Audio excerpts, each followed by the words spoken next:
Okay, everybody, I do call this meeting to order at 6:04 p.m. Today is January 20th for purposes of our minutes. Thank you, everybody, for attending. First thing I will ask is if we could, I apologize, I don't have a flag in front of me, but if we could, just envision a flag if anybody has one. And so we'll go ahead and recite the Pledge of Allegiance at this time. I will go ahead and lead us off. Again, I pledge allegiance to the flag of the United States of America and to the republic for which it stands, one nation, under God, indivisible, with liberty and justice for all. Thank you, everybody. Now, if you don't mind, we'll just take a moment of silence uh, for everyone. This allows us to observe all faiths that may be participating on the call. So if you don't mind, just bow your heads for about 20 seconds. We'll take a moment of silence and we'll continue on.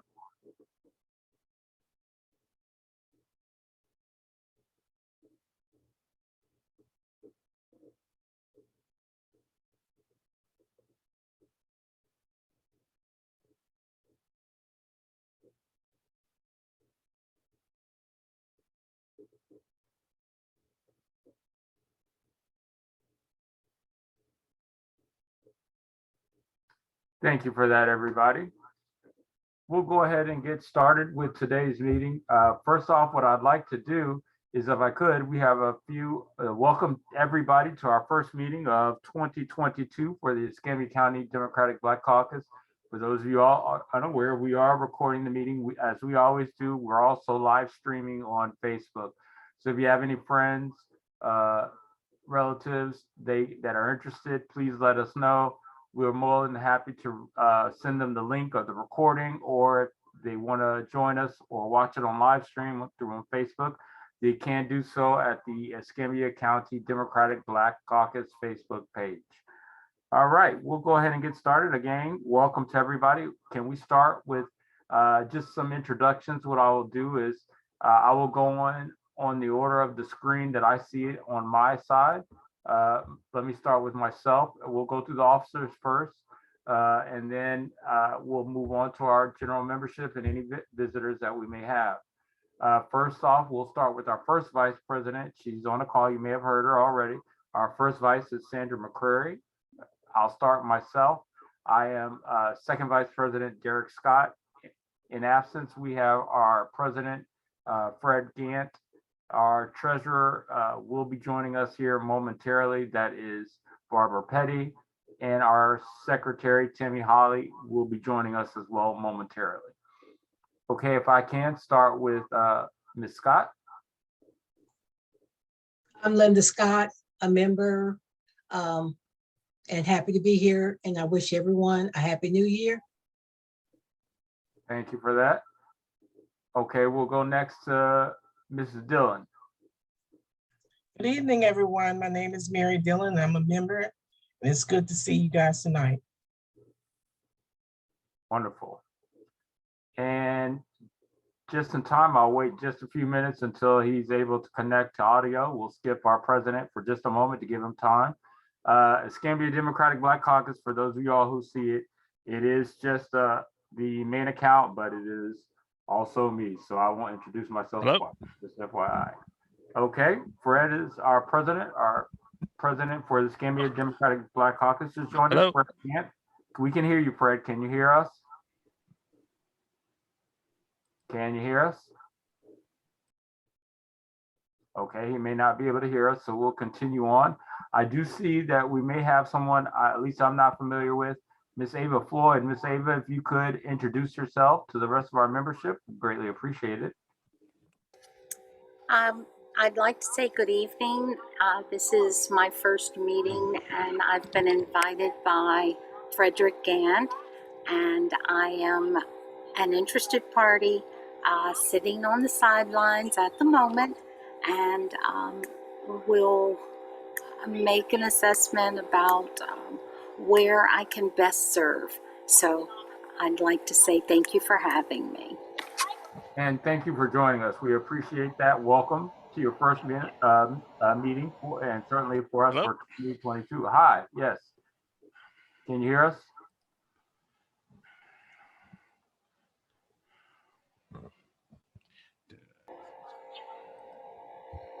Okay, well, thank you, Ms. Ava. We appreciate that. Welcome. Thank you. Ms. Crummell, Diane Crummell, if you don't mind introducing yourself. Yes, hi, everyone. I'm a member of the Black Caucus. Happy to be here. I am president of the Democratic Women's Club here in Escambia County. I'm state committee woman for the Democratic Party and Congressional District 1 chair. Look forward to the meeting. I might have to cut out early, but I'm going to try to hang in there as long as I can. Thanks for having it. Thanks for joining us, Diane. We appreciate that. I'm going to go back to see if our, if Fred, if you can hear us now. Are you able to hear us? Mr. Scott, how you doing? Yes, This I'm is well. How Cuba. are you? Mr. Gann wanted to know if you got your text message. He's going to be slightly delayed. I did. All right. He just wanted to want me to log in and let you know, but he should be Okay. on in a few minutes. Okay, wonderful. Thank you. I appreciate it. All right. He said to go ahead and continue the meeting. Okay, will do. Thanks. All right, just to give everybody a recap, the first thing I want to do is just share with you a little bit about some of the year-end activities that we've had in 2021. They've been, we ended the year, for those of you all who don't know, we participated, our chapter, some of our leadership, President Gant, as well as myself, Diane, well, I remember as well, she also attended our the Florida Democratic Party Leadership Blue Weekend. That was held the first week of December of last year. And I will say it was my first time going as an attendee. It was very well, the conferences, everything that's put together for the Democratic Party. They had a lot of workshops, things, individual things for individual caucuses that we were all able to attend. And so I encourage you, if you hear about it coming up, next year or this year rather, I should say, for 2022. If you're interested, please go. For the specifically for the Democratic Black Caucus of Florida, we had a 2-day meeting that preceded Leadership Blue. During that meeting, we were able to continue, as you all may be aware of, continue our revisions to our state bylaws. That went well. We're almost done. We hope to conclude that within the first quarter of this year at our next state quarterly conference meeting that we have, which is going to be in Orlando as well. I believe it's March. I don't have the specific dates as well, but we'll give you more on that. During that time and during Leadership Blue, we also had the privilege of hearing from gubernatorial candidate Nikki Fried. Some of you all who are on the call may remember we also had her as a candidate last in December at our December meeting, where she was able to speak to us for about half an hour to give us her plan, mission, and strategy if she's elected governor for the state of Florida. So we had an opportunity to hear from her as well. Great address. We also spent some time with, we had a meet and greet with senatorial candidate Val Demings. That was an awesome, awesome, awesome event. For those of you all who may be interested in seeing it, you can. It was recorded on both our YouTube page as well as my individual. I think I'm almost positive it's my individual, but it may be the Black Caucus Facebook page as well. You can go back. I believe it was the first week in December. So if you look for that, you should be able to see it again. Her address, and I will tell you, for those unaware, she lost her eldest sister the day before she was able to, before Leadership Blue and before she was committed to speak at our event. And the wonderful thing about senatorial candidate Demings is you would expect someone to have had a tragedy in their family, such as a death of a sibling or a parent, to cancel. She honored and met all of her commitments for all of Leadership Blue. We had a meet and greet. It did not deter her. You certainly couldn't tell. She had collected herself and was very poised in her delivery and had a great address. So if you're interested in seeing that, please stop by the YouTube page, and I will put our YouTube link for those who do not have it. I'll put our YouTube page link in the chat here momentarily. And then again, it should be up on the Facebook page for Escambia County Democratic Black Caucus. Can't find it there, then go to my personal page. Again, my name is Derek Scott. You will see it if you are looking. If you don't have me as a friend, you can find me. I will show you what my Facebook photo looks like. It looks just like that yellow Snapchat character or Bitmoji character that you see on the screen. So certainly you can find me that way and watch that address as well if it's not on the Black Caucus. We also had the privilege of attending the Florida Democratic Party Leadership Blue 2021 Gala. And during that gala, Representative James Clyburn was our keynote. His address was absolutely phenomenal. Again, I will say I was a little bit hesitant to do it, but I did live stream it because it was a ticketed event. They're $300. I wasn't sure if that's considered stealing or not, but I took the risk anyway and put it on, instead of putting it on the Black Caucus page, I put it on my personal page. So if you're interested in hearing Representative James Clyburn, his address to the Democratic Party, and all of the other additional speeches that took place during the night, again, you can go to my Facebook page. I'll show it again. It's Derek Scott, and look for that photo and you will be able to find me. If we're not friends, I will add you so you can have the access to see it. But it was a great opportunity. Are there any questions about that? Does anybody have anything to add? I know Diane was out there. If she has anything to add, we'd love to hear your comments as well from Leadership Blue's perspective.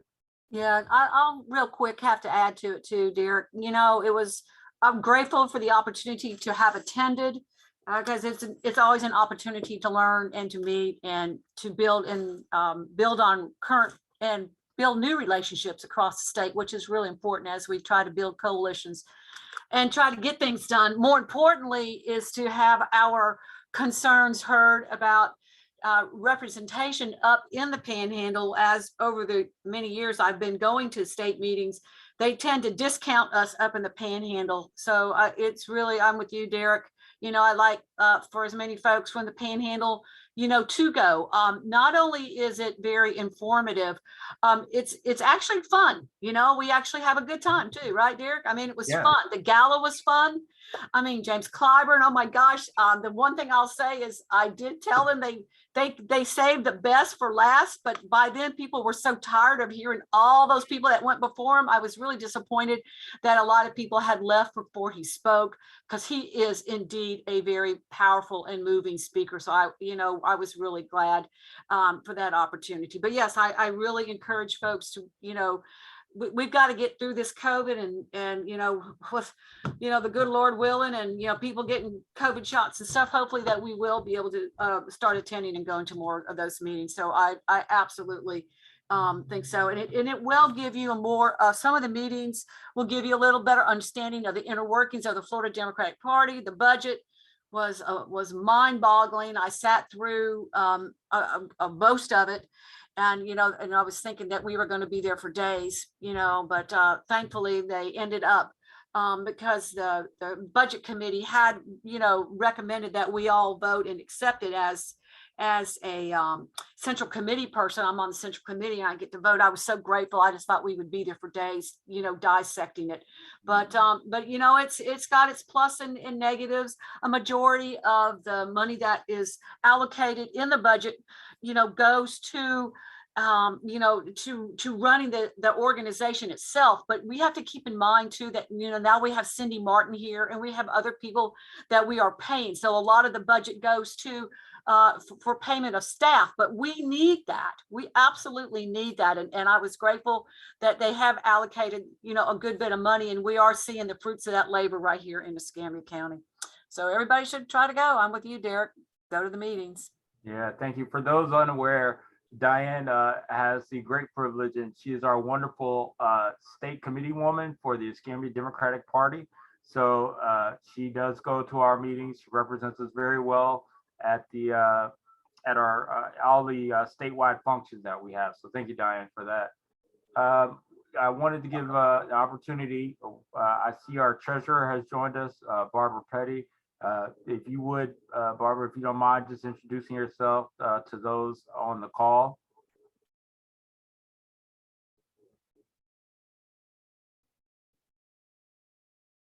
Can you hear us? Okay, she may be having audio difficulties, so we'll come back to her. It's connecting to audio now. So let's see. From that standpoint. Okay, she is connected. Can you hear us, Barbara? Okay, I'm going to ask you to unmute, and if you don't mind, just introducing yourself to the folks on the call. For those who don't know, because we have some new people on as well.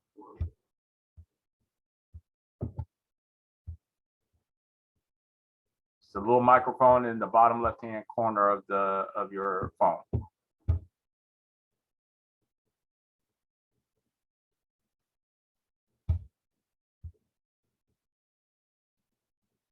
Okay, I don't think if you're not finding it, that's okay. We'll come back to you when you're unmuted. Moving on, I did cover the meet and greet and all things from the Florida Leadership Blue and our state conference. Moving on to our current year in 2022, for those of you all who are not familiar, we did just have our wonderful MLK celebration in lieu of unfortunately not being able to have a parade in Escambia County for the first time, and I'm not sure how long. They did have MLK celebration several places, but we were out. I know our president, Fred Gant, I was out. Several members of the Escambia Democratic Party as well were in attendance to that event. It was at Healthy Hair, I believe it's called, for those unaware, with Doris Hayes in her salon there on MLK Drive. Very well attended. We had a lot of people to attend, as well as we got folks registered to vote. That is the main thing, and we'll talk about that briefly here in just a few moments. But voter registration is where it's at, and where we need to make sure that we get as many folks who are not registered to vote, registered to vote. Get those who are currently registered to vote to update their current registration. And we'll talk more about that so that you understand the importance of why, I think most of us on this call are all registered to vote, but if you have not updated your existing registration in the past year, we'll talk about it in just a bit, but you may not be able to vote by mail, and you may have difficulty also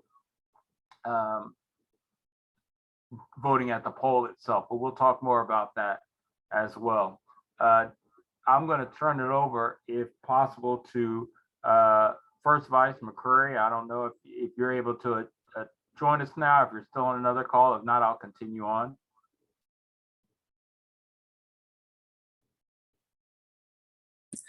I am still on another call, but I am just happy to be here. I just have a major problem with a gas stove, and Okay. I have the gas company out, and I've had to I'm on the phone trying to get a work order to Please. repair because they say it's not coming from the gas company. I do apologize for that. No worries, we'll continue on. But we are doing great things here in Escambia County. Lil is doing a great job with the Escambia County Democratic Party here. And we, as the Escambia County Democratic Black Caucus, try to focus on things and areas that impact us here in the community. As Derek mentioned on the call last evening, I hope everyone has gone on and ordered their free test kits from the government. If you have not, I'm sure Derek will put a link in the box tonight. I ordered them from my mother. I've already ordered them from me, for me, and I've already passed on the information to all of my relatives so they can do that as well. So it's a time for us to stay safe, but we still have to get those voters registered. We still have to make people understand that they need to update their voter registrations, because if they do not, as we get older, our signatures change. And thank you. And with the new laws that have been implemented by the Republicans, they are doing voter suppression acts in 30 states. It may be 31 by now, but it is so imperative that we, the Democratic Party, number one, try to update the applications, and then we also get new registered voters and convert the NPHCs.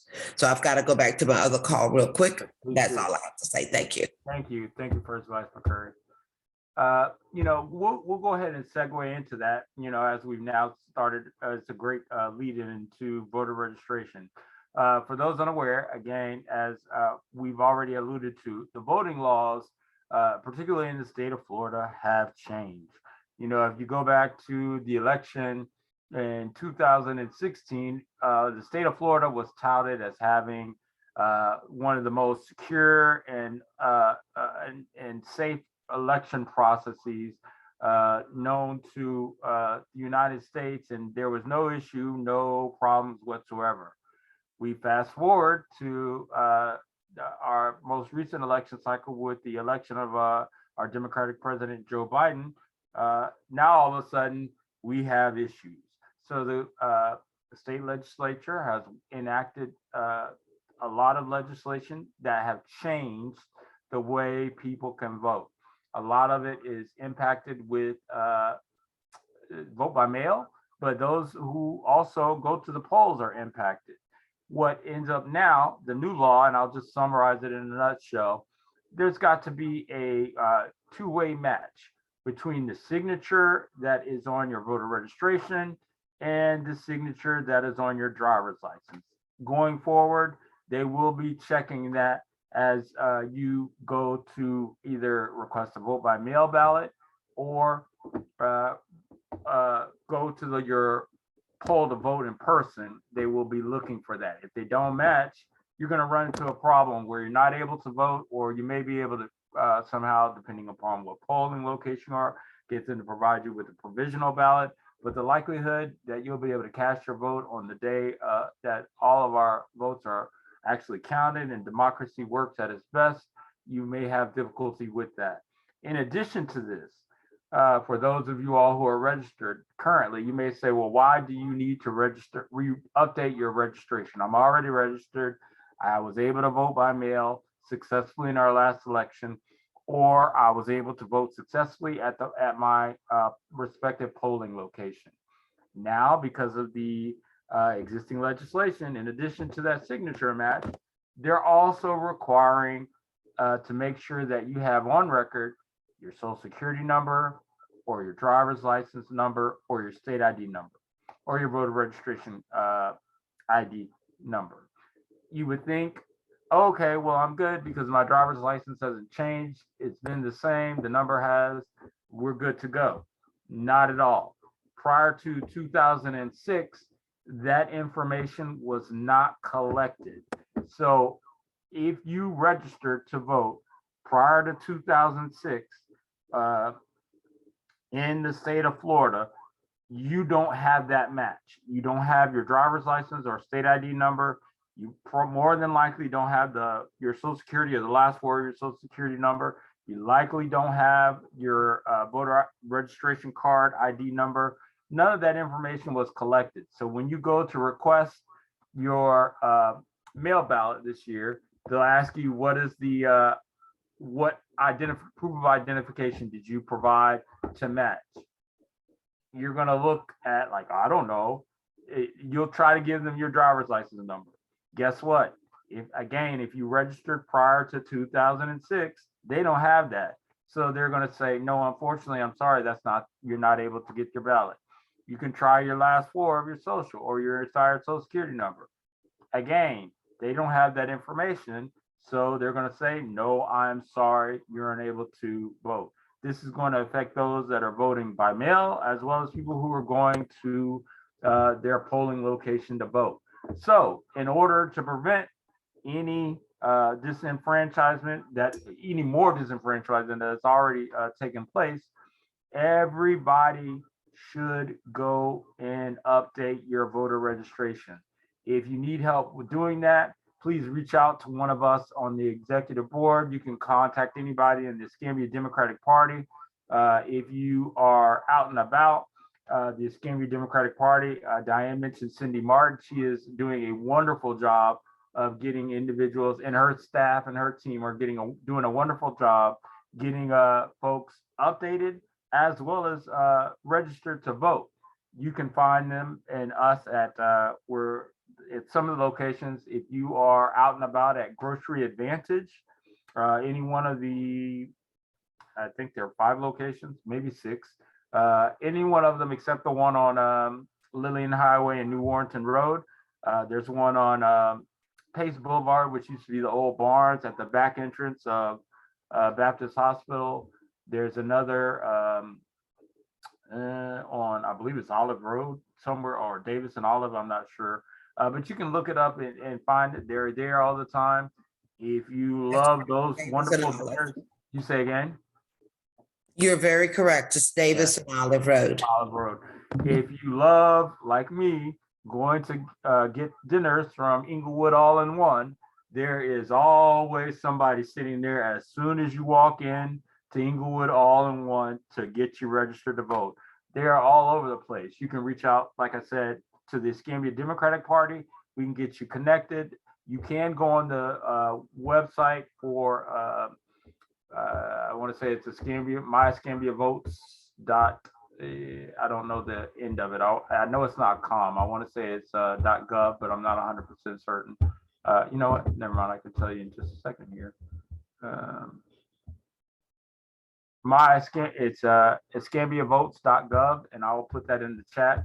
There's a link to get you directly into the supervisor elections as well as the state elections. If you're not able, if you don't want to fill out the paper ballot, if you want to do it online, you can do that, and it will walk you step by step through how to do it. I will say, when you update, for those of you who are currently registered to vote, assuming everybody is on this call, you will receive your updated voter registration card in a short period of time.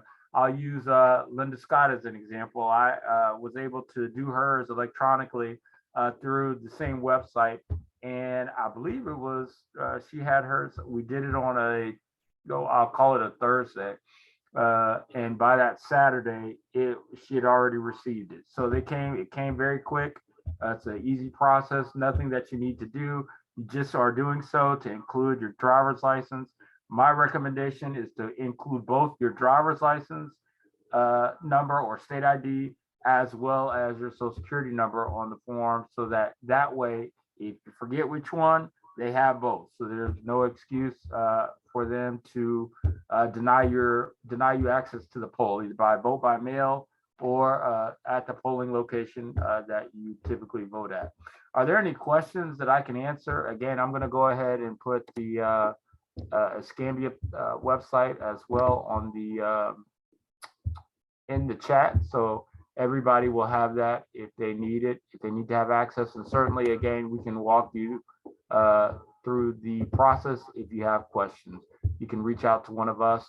Our telephone number, and I'll put that in the chat, is 850-706-0529. And our email address is ecdbc_@outlook.com. And again, I'll put all of this in the chat now. Just a moment to do so.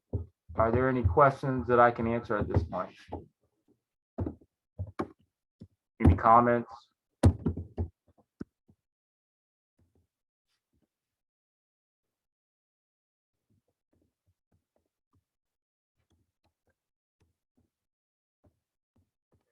Just a moment, so I can do this and type.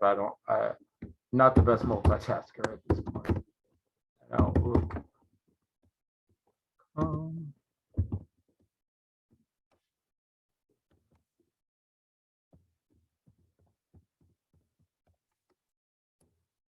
Okay, I put all the website detail in the chat for those of you all who are interested.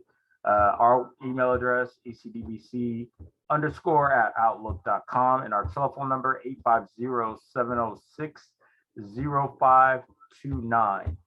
Okay, we'll move on to where we are at the DVC at the state level. I do want to take a moment to go a little bit back in with our leadership blue, just to let you guys know. I think it's something worth mentioning. The Democratic Black Caucus of Florida, which includes our chapter, was the largest contributor financially to all of Leadership Blue. We had a total of 10 tables. We also sponsored, and I forgot to mention this earlier, the Sunday was, there's a state committee under the Florida Democratic Party called the FDP Statewide Faith-Based Leadership Coalition.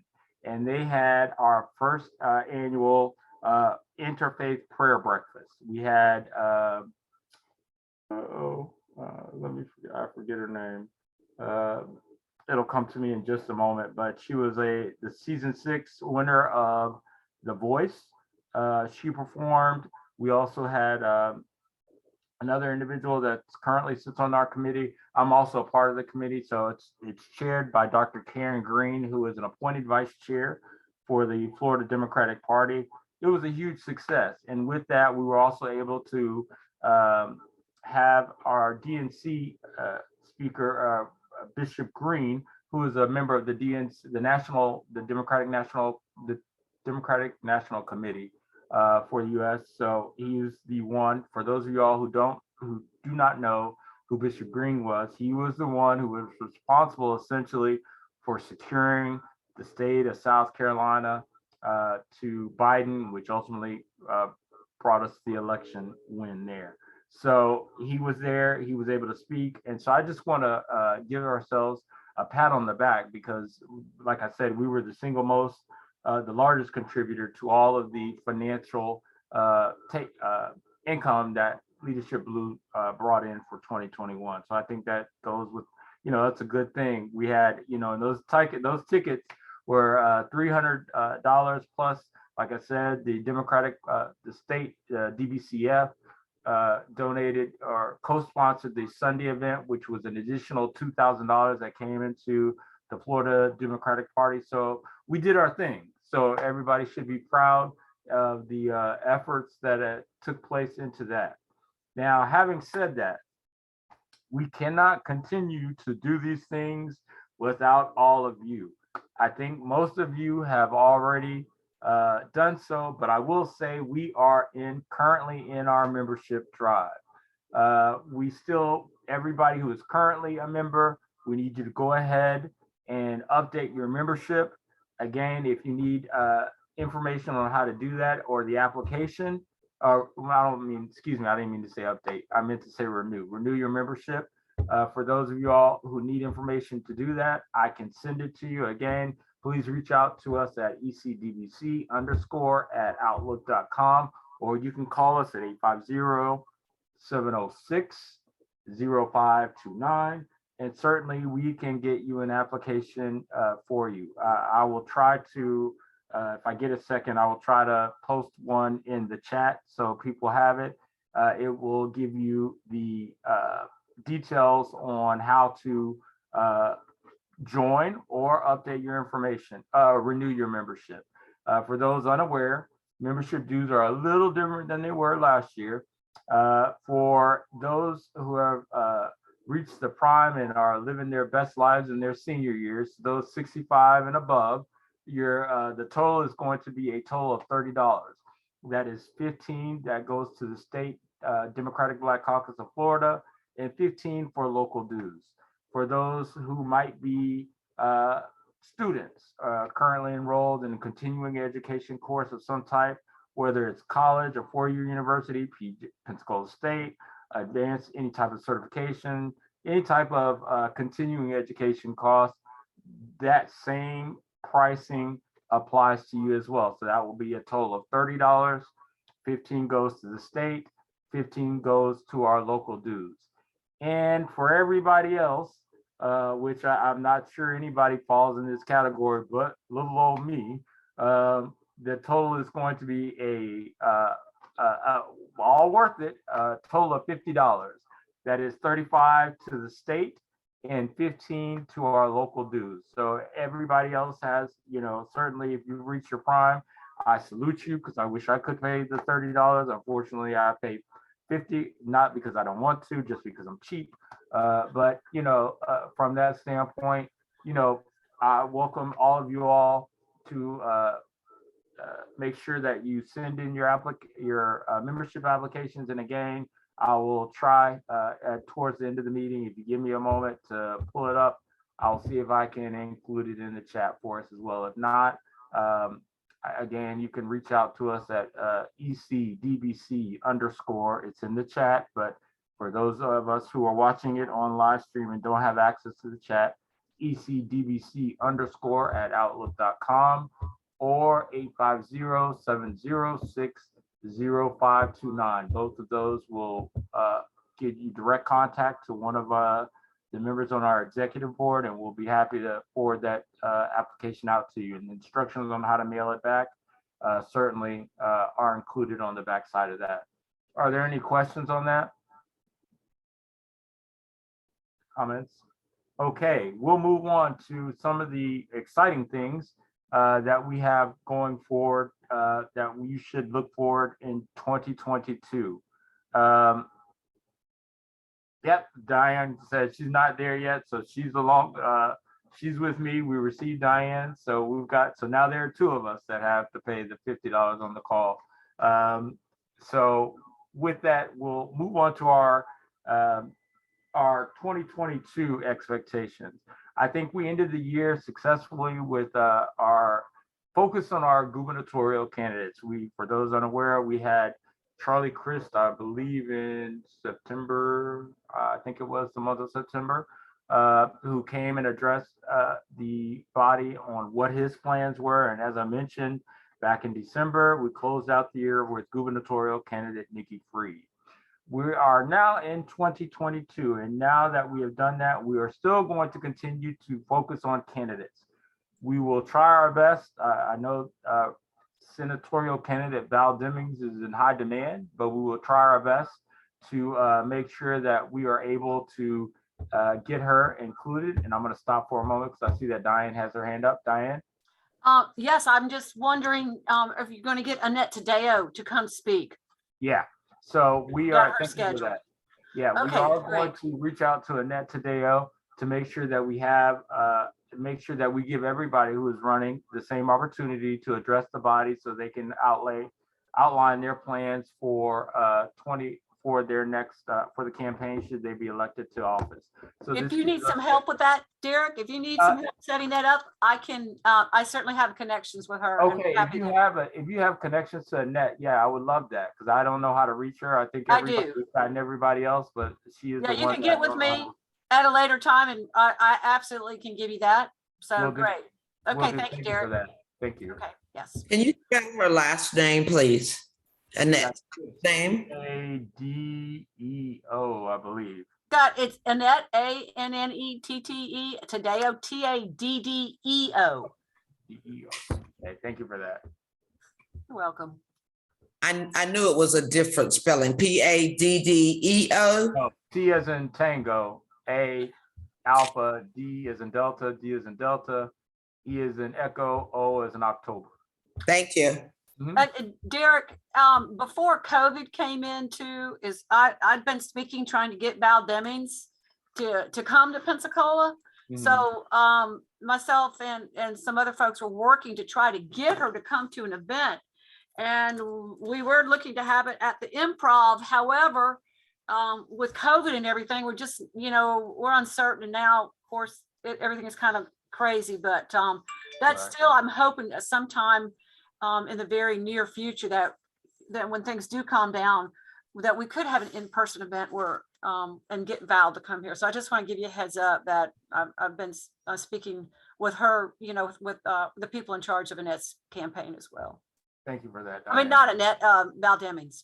Val Demmings, yeah. Thank Yes, you for that. I do love Val. We're also going to be focusing, like I said, we've covered a lot of the folks at the state level, as Diane just indicated, with Annette, hopefully getting her involved. For those, if we aren't successfully able to get her as the Escambia County, I will say that I believe it's the April timeframe. All of the Panhandle Black Caucuses will be putting together a forum for all of the state candidates. That would include Charlie Chris, Annette Tadeo, Nikki Freed, Val Demmings, and anybody else who should surface at that point in time. But here locally, after we get those done, we are going to focus our efforts on our local candidates. As you all know, it's not just the federal and state candidates that matter, but we've got to make sure that we're covered and on that those who represent us on the front line here in Escambia County locally are heard from, and everybody has an option and the ability to hear from them, so they know how to make the best informed decision when it's time to vote. So we are going to start with our school district candidates. Right now, I believe there are a total of 3 who are Democratic. Again, all of these are going to be our Democratic candidates. And the 3 that are currently announced is Dr. Edler, who is currently the District 3 school board member, currently on the board.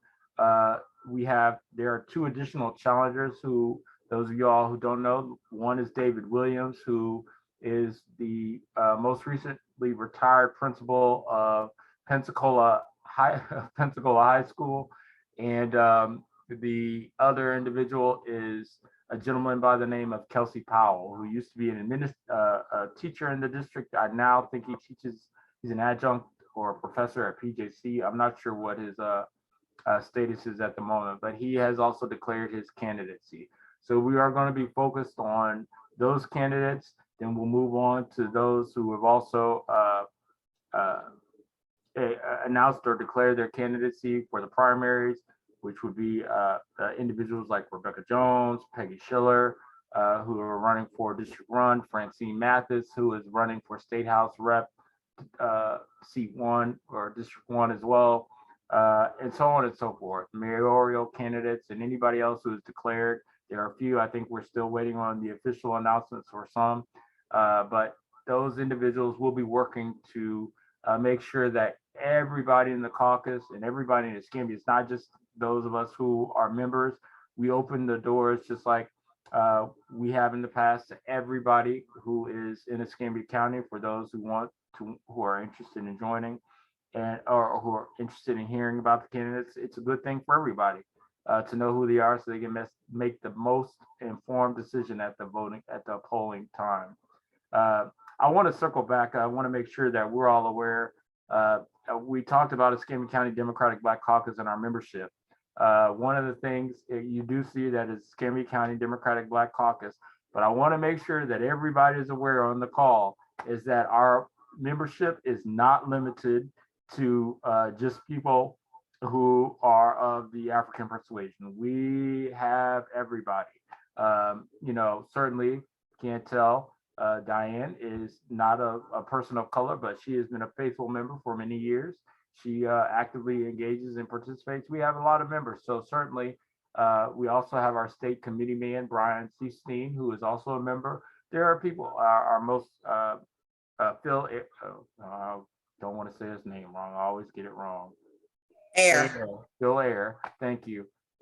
He was also a member, and still, so we have a lot of folks. There's a lot of diversity. We welcome that. So don't think that, oh, you have to be a person of color to join Black Caucus. That is not the case. Just like with any other the clubs and caucuses, we welcome everybody.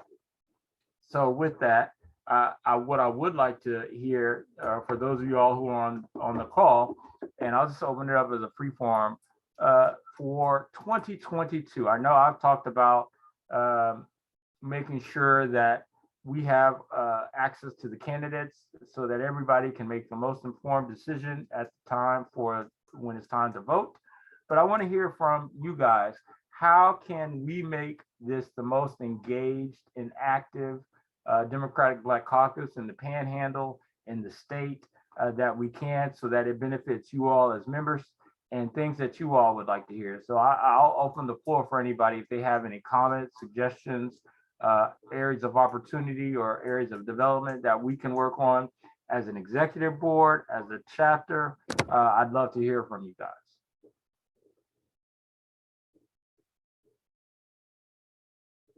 And if I hear nothing, then I'm going to assume that Escambia County Democratic Black Caucus is just kicking behind and that you have no changes.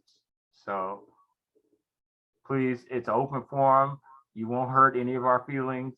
Feel free to share. Hey, Derek, Diane here. You know what? We face many challenges here.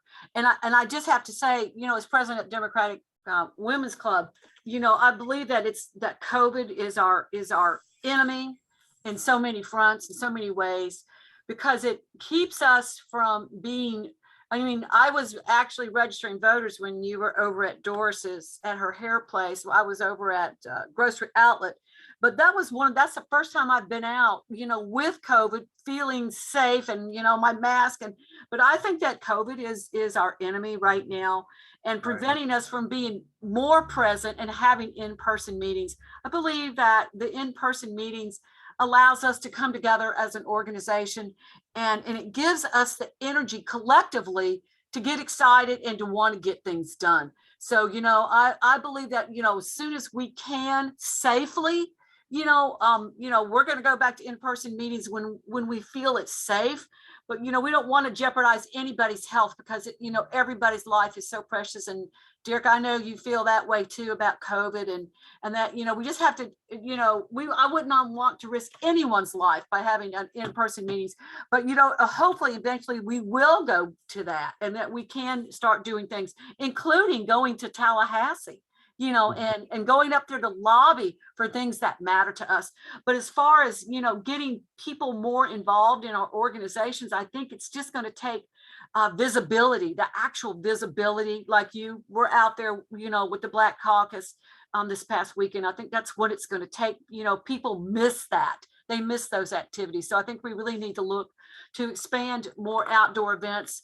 Like our holiday party, it was outside, and to try to have more outdoor events so that people can feel, safer, about coming. So that would be my thing, is to let's see if we could perhaps with the different Democratic caucuses and clubs is to like have a spring party, or we need to try to at least do something quarterly, so that we can get out there and meet more of our family. I call it our family. That's my family. The Democratic Party is my family, and just to get out there more. So that would be my suggestions of what we could do, is just try to work collectively, or, and to have more events as safely as we can. Right. Yeah. Thank you for that, Diane. Just to echo on that, one of the things that I would like to do is just to Diane's point, is to do a lot more collaborative activities, programming, events, as we can, as safely as we can in this pandemic with some of the other clubs and caucuses. For those of you all unaware, there are several different organizations that you can participate in within the Democratic Party here locally. Of course, we have our Democratic Black Caucus. As Diane alluded to, she is president of the Escambia County Democratic Women's Club. They're an active group. They have a lot of great programming coming out of that caucus or club as well. So certainly those are options to check out. We also have, for those of you all who are interested in things like climate change or issues that affect the environment, the community locally, things like Wedgwood. We have the Escambia County Democratic Environmental Caucus under the chair of Sarah Randolph. We also have those.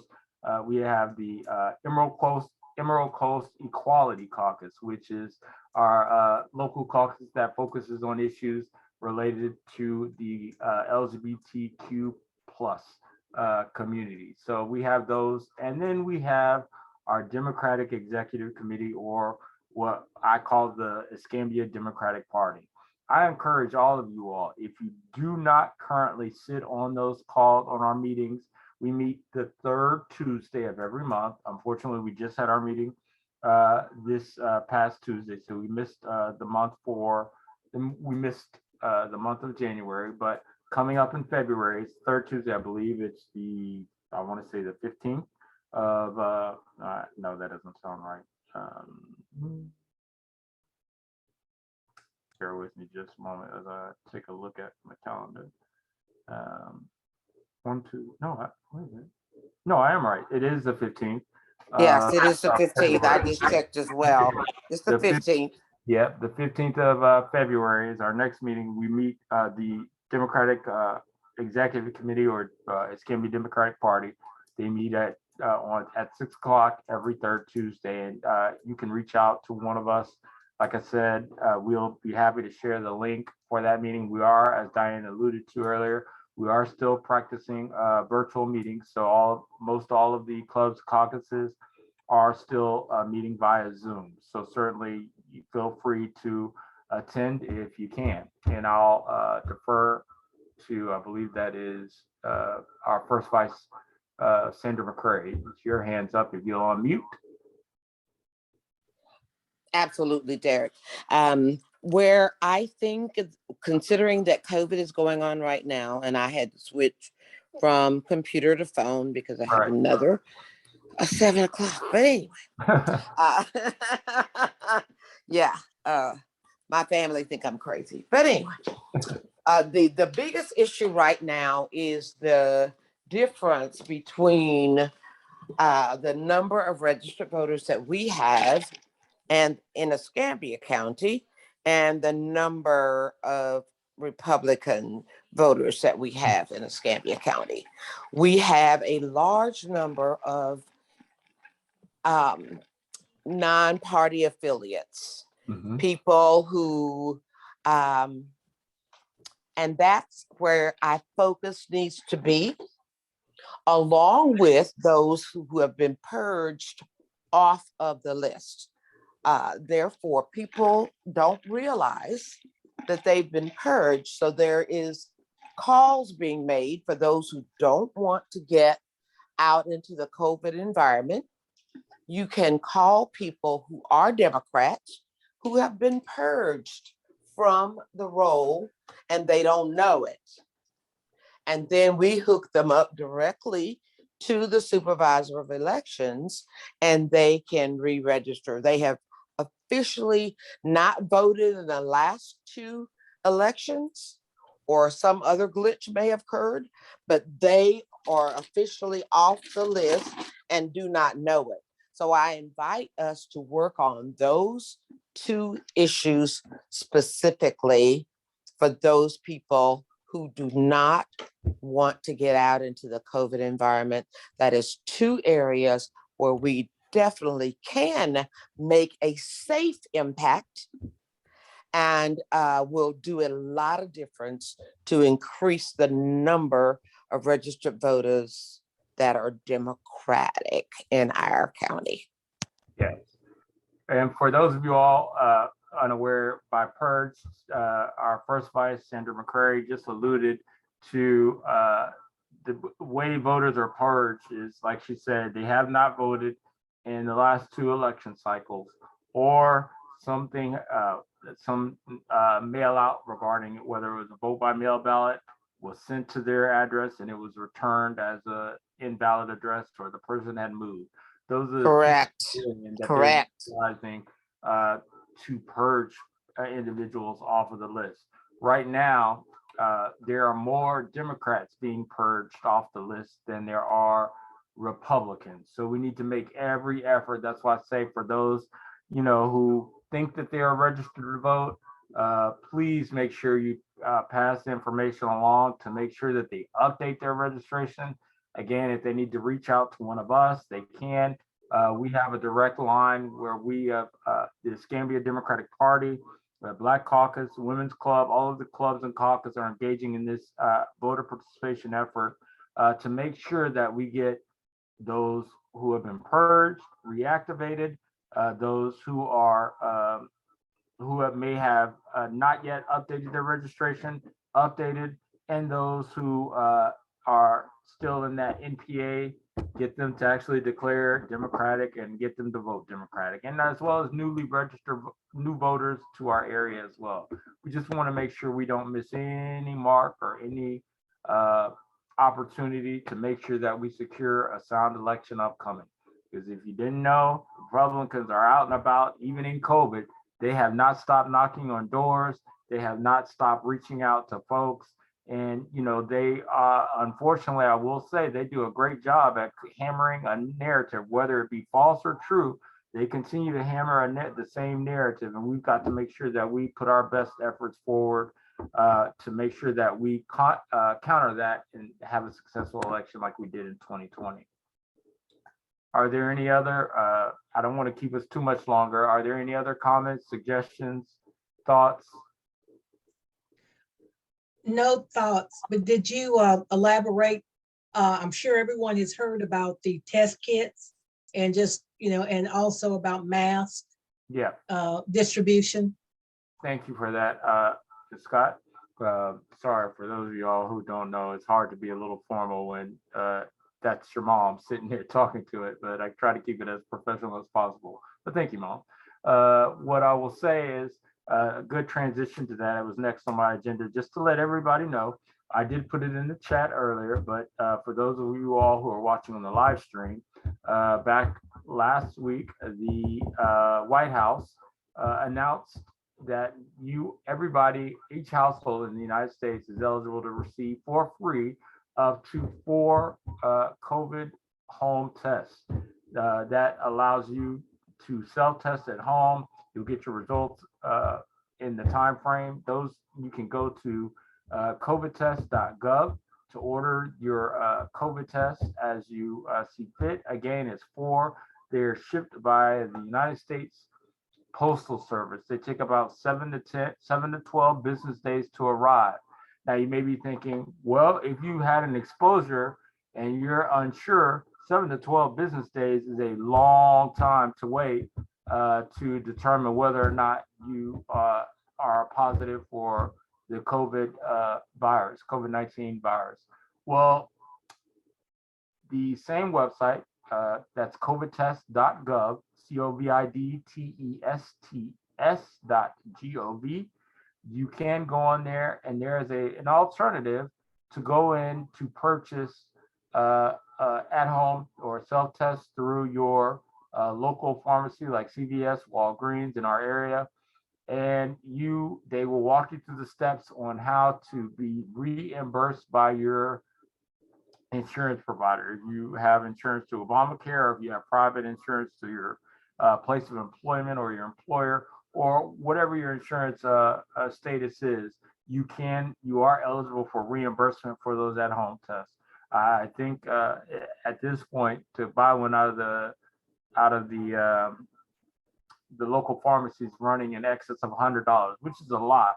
You know, personally, I've taken a COVID test. I went to one of the healthcare providers just to make sure I didn't have the out-of-pocket, but certainly that may prove to be a detriment for those in our community who are under economic hardship and not able to go in and pay for those tests. They do send you up to 4. So it's a good way to at least stock up. You have some available. Again, you get up to 4. They allow you, I don't even think there is a way to order less than 4. I think the default is set, if I recall correctly. I know for me, when I ordered the test, the default was at 4. So, and I didn't have an option to change any less, but I don't want any less than 4, so it was fine. But you can go and make that. And again, that's at covidtest.gov. In addition to that, beginning next week, for those unaware, you can go into your local provider. And let me make sure I'm getting all of the places where you can go correct. Give me 1 second. Let me pull it up so I can make sure I'm providing accurate information.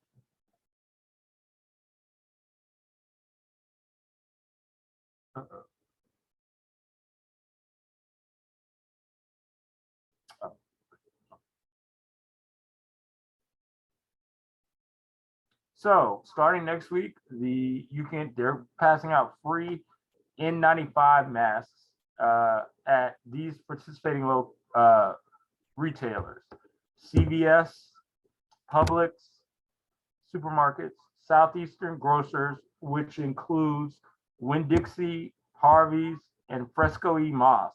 I think for our area, the only thing that applies is Winn-Dixie. The Kroger companies, which includes Kroger, Harris Teeter, Fred Meyer, Fry's, Ralph's, King's Supers, Smith's City Market, Dillon's, Mariano's, Pick and Save, Cops, and Metro Market, and QFC. I'm not sure if any of those are in our area, but in case, if you know of one, that's available as well. You can also go to Walgreens and Walmart, which includes Sam's Wholesale. Now they're free Did you say- $8.95. Derek, did you say CVS and Publix? Yes. CVS and Publix are included on the list as well. Now those are the N95 masks, which are, when we look at it, those are the best masks that are available for your protection against the COVID virus. That includes Delta and Omicron. Your best bet is 95. You may have heard of N95, KN95. Let me just make sure we articulate what the difference between those two masks are. There is really not much of a difference. The only difference between KN95 and N95 is truly just the origin of manufacturing. N95 masks are usually produced here in the United States, and they meet United States standards. KN95 are produced in China, and they meet the regulatory requirements for the Chinese government. They are acceptable in the US, but the standard is just a little different for the Chinese government than it is for the US. So, but in terms of efficacy, they are essentially almost parallel, with just a little bit of an edge going to the N95. But certainly, if you have KN95, don't think that you are not protected. That is just as effective in the protection against COVID in this fight during the pandemic as possible. So again, that's starting next week. There's no additional information on what next week is considered. It could be Monday, it could be Tuesday. What my recommendation is if you are interested in getting those free N95 masks, please make sure that you call or contact your retailer, whether it's Walgreens, whether it's CVS, Publix, Winn-Dixie, Walmart, or Sam's. Ask them if that specific location is participating in the free N95 mask giveaway, so that way you don't waste any gas and risk exposure to the public for going to get them. So certainly those are available, and those are the things that we are, we want to make sure that everybody's up on the uptake for with regard to COVID. You may see that some of the numbers have started to decrease, but I will tell you, one of my responsibilities, for those unaware, is I sit on the White House COVID-19 task force. And although you see a decline that the press and the media are reporting as a decrease in the numbers, it's not a decrease. Is that there was a 2-month moratorium on COVID cases, new COVID cases being reported. So what you're seeing as a decrease is just lack of information. So don't, and in fact, if you do the true numbers, the numbers are going up. And so I don't want anybody to get a false sense of security thinking that, oh, okay, we're on the downtake of the pandemic, because that's not the case. And again, remember with Omicron, the Omicron variant, it is much more transmissible than the Delta and the original strain of the COVID-19 virus. So make sure that you're taking every precaution to keep yourself safe. Again, for those, just to make sure, I'll tell you, I personally use KN95 or N95 masks. The guidance is they're disposable. You're supposed to do a one wear and throw them away. You can get away with, depending upon, how comfortable you feel, with at least 2 days of usage, as long as you're not out in large crowds where you think the likelihood of exposure is larger. But if you're running into the store or Walmart to just run in and run out, you might be able to get away with using it 2, maybe 3, but I wouldn't push it any more than 3. If you are having difficulty, some people express difficulty with breathing. They have these things, these nose guards. You put them in the mask or you put them over your nose like this, and it allows you additional breathing space. You can get those online on Amazon. They're about $10 each. You can put them inside. There's a Velcro adhesive. You probably can't see it. There's a Velcro adhesive that sticks to the inside of the mask. So it allows you a little bit more breathing flexibility. We do hear a lot of the disinformation is that the masks prevent successful respiratory flow for all folks. So there are opportunities if you're experiencing that, although I don't understand why that is, because physicians wear them all day, all the time, and you don't see, I've never heard of the breathing issue as being a problem until masks have been politicized. But nonetheless, that's where we are with COVID. Are there any questions or additional comments or things that we can address or answer for you at this point? No. With that said, I will entertain a motion to adjourn tonight's meeting. I want to thank everybody for attending, and if I could have someone to make the motion, certainly I would appreciate that. I move that the meeting be adjourned Okay. tonight Okay. at 7:11. Thank you for that, and thank you for the records. Are there any objections to that? If so, if not, Second the motion. thank you for that, First Vice McCurry. If that's been second, if there are no objections, we'll go ahead. We'll do it by chair unanimous vote. Any objections, please indicate as such. Seeing none, I do conclude our meeting today at 7:11. Thank you guys for attending. Again, if you're interested, for those in the call, we meet the 3rd Thursday of every month at 6:00 p.m. via Zoom. Please make sure, if I don't have your email address, please make sure you send it to us so that we can get you on the mailing list so you are aware of our upcoming meetings and have the Zoom link and invitation with that. Having said that, everybody have a great night, and we will see you next month. Thank you so much, Derek, for a great meeting. Thank Yes. you. Great evening. I Thank you, concur. Kristen. Thank you. Yes. Thank you Very so much. informative. Thank you. Thank you so much. Good night. Have a great evening, everyone. Bye-bye. Thank you, Derek.